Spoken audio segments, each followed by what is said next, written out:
Ladies and gentlemen, please welcome New York Times .Earth blogger Andrew Revkin and panelists Daniel Lewin, Stephen Koch, and Caralynn Nowinski.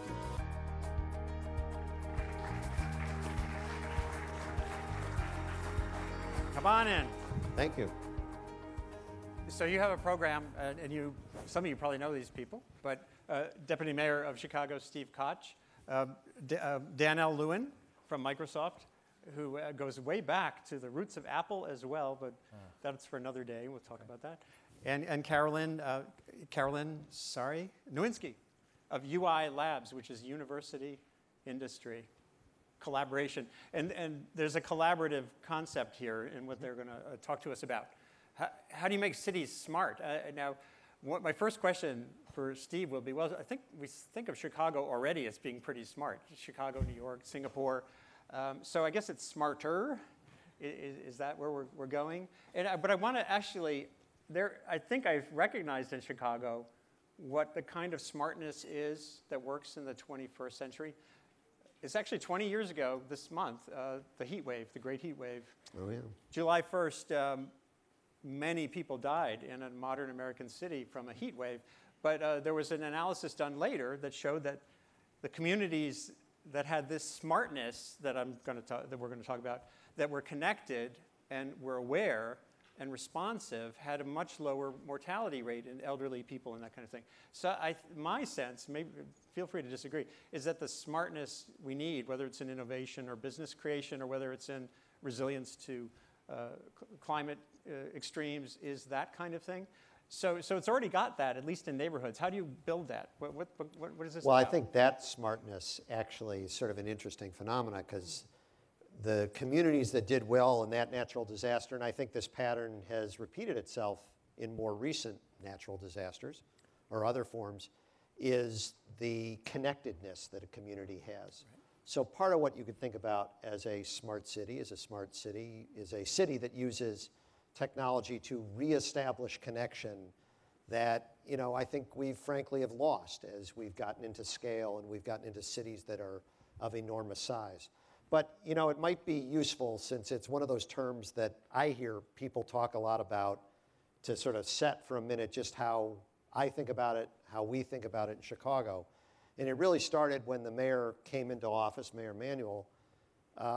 I think we came into a world of scarce resources and a need to think about how are we going to do things differently.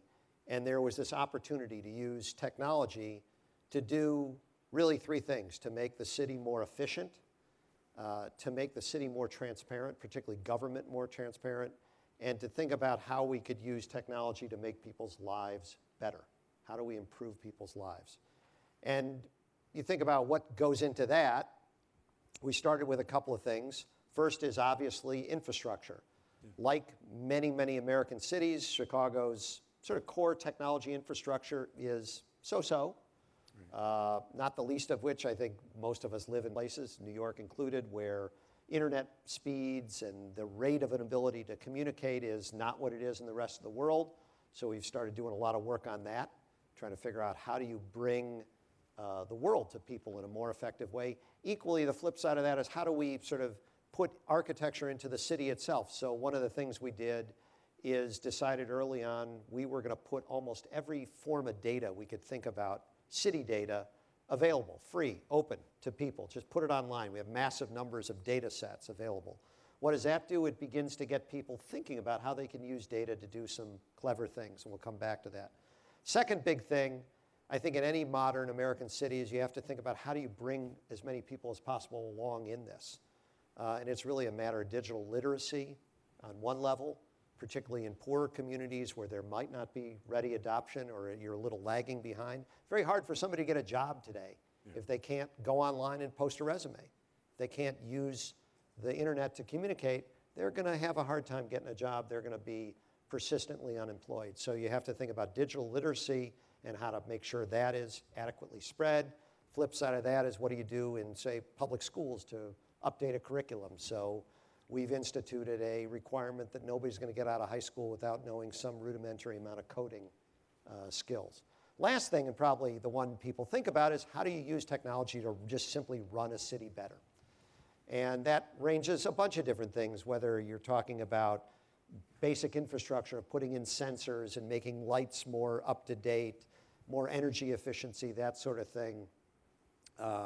Things related to data analytics. I think somebody talked earlier today, Commissioner Bratton talked about the use of data analytics in policing, but data analytics you can use in some amazing we use data analytics to predict where to bait rats.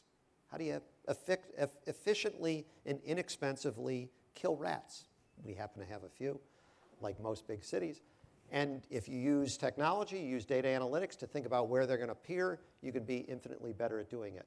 And then the last thing, what's really interesting, oddly enough, few people in Chicago don't totally trust government.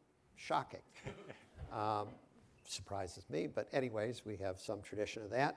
Right. And you can use technology to massively change how people interact with government. Probably the single most popular thing in terms of apps or technology that's in use today in Chicago is something called Snowplow Tracker, which is quite simply an app that came out of a hackathon that we sponsored from a data set on where snowplows go. And people in Chicago had this persistent belief that if you were, say, the deputy mayor, your street would get plowed before everybody else's. My street happens to get plowed very late, but people believe that. People believe it about the mayor, whatever.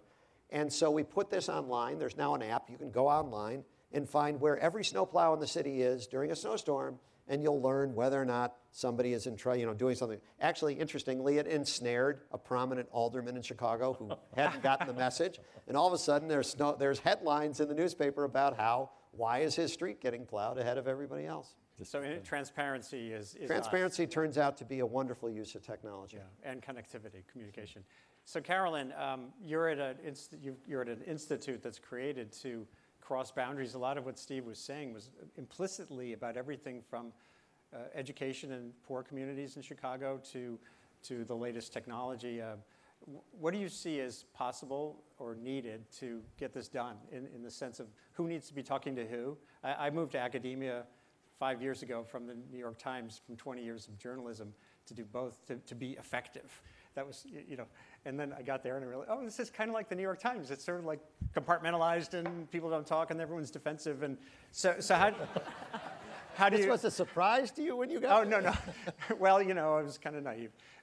So how do you, what do you need in terms of getting some of these changes in place? Well, it's for precisely the reasons that you just mentioned. It's breaking down the barriers between these different groups that honestly are used to having barriers, whether that's within a government or within a university setting or even within corporations. And so in Chicago, we came up with this idea that we need a new twist on what does it mean to do applied research and then move technologies into the marketplace. And we were talking about a challenge, like how do you make a city smarter? This is a challenge so big that it's not just about the technology solution, it's also about the business model. So as you're figuring out how to actually implement these technologies, you need all the various players around the table, the innovators, whether that's coming from the university community or the startup community. You need the corporations, whether that's large corporations like Microsoft or smaller or even startup companies. And then you need the weight of the city. You need commissioners and deputy commissioners and staff and a mayor and a deputy mayor who believe that if we all come together, we can make a difference and not just work on an institution basis, but actually work on a larger ecosystem basis. And so at UI Labs in our Smart Cities program, we're doing just that. We're understanding what are the problems that the commissioners are having, not just what are they thinking about for tomorrow or the next hour, but what are they thinking about, what's on the wish list, if you will. And being able to have those kinds of conversations, be the honest broker, the independent convener between these groups, and be able to then understand how do you pull the ingredients out of the university or out of the larger companies, and then use the city as a lab. So we refer to Chicago as our living lab, where we're able, because of the tech plan that the mayor's office put out, we're able to use the commitment to open data and open infrastructure and be able to, everything from instrumenting the city to pulling the right amounts of data and being able to make smarter decisions and deploy new technology solutions that hopefully, and what will be the real win, is when we can bring those technology solutions to other cities as well. Right. So Daniel, the world of the technology side of this, I've seen in covering questions about transitions, whether it's an urban transition or carbon transition to new fuels, new energy sources. inertia is a bigger enemy than sometimes than political foes. Sure. Just sort of infrastructural inertia and societal inertia. And so how do you do that in a city that has so much there's momentum in one direction, the historic underpinnings of cities, infrastructurally or otherwise, or how do you bring in new technology and make it work?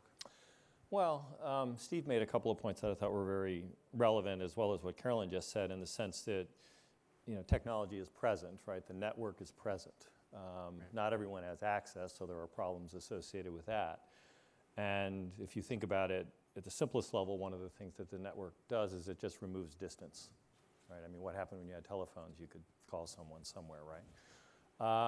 But it doesn't necessarily change anything until you think at the application layer. What's going to happen and what areas do you want to focus on?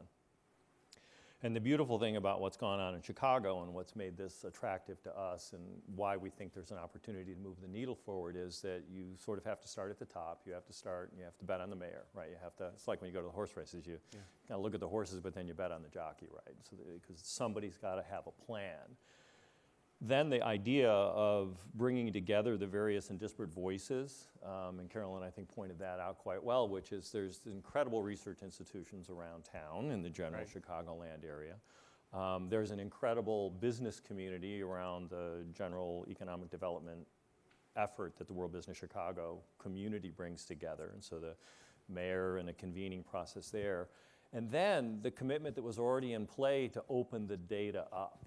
For the most part, technology for the last 25 or 30 years has been about automating rational tasks, right? Moving words around on a logical or physical page and then printing them out or manipulating numbers. But now there's so much data, and with a public commitment, because it is the public's data, to presenting the data in a transparent way, if you start to organize the constituents around the table, identify the problems clearly, and then look at a 6 to 24-month window within which you can actually start to see something, then people will believe it's possible.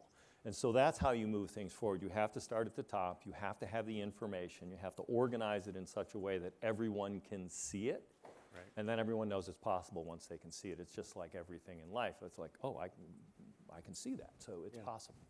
That's where we're working, and I'm actually very optimistic that over the next 6 to 24 months we're going to see some great examples that will be exportable, which is a real opportunity. So having measurable, reportable outcomes is it's experimentation in some senses, because we are sort of crossing disciplinary boundary lines in public-private kinds of ways, respecting the privacy of the individual, but recognizing that there are an immense number of old infrastructure problems in a city like Chicago or a city like New York.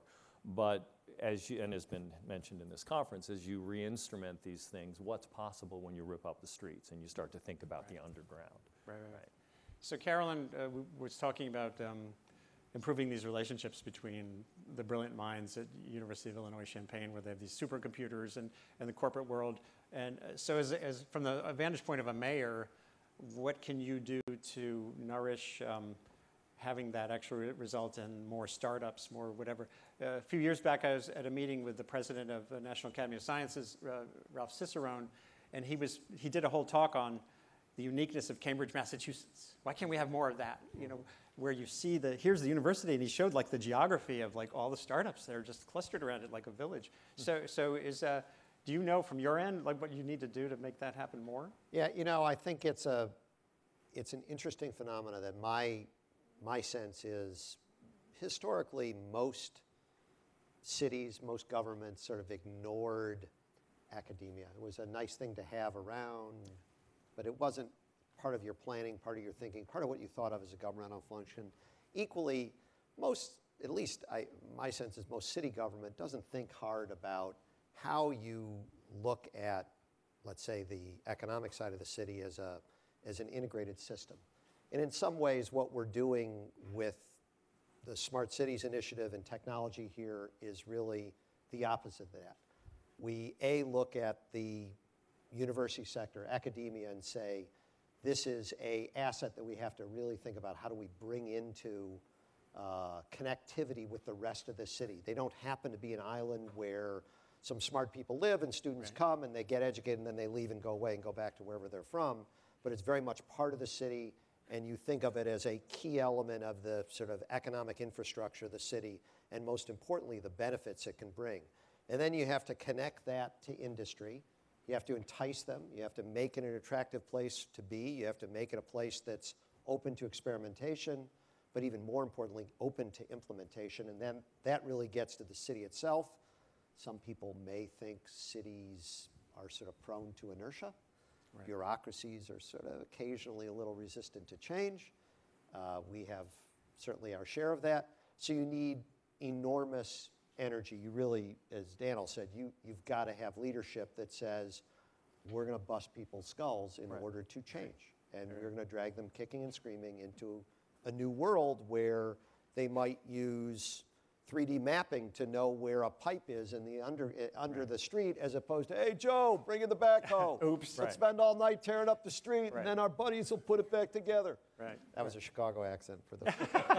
He's from there, so he's allowed to do that. Okay. Yeah. But you know, that was what historically is done. If you could substitute that with a 3D map that exists, that's around, that costs nothing, that's a massive step forward. Think about the concatenation of things that flow from that.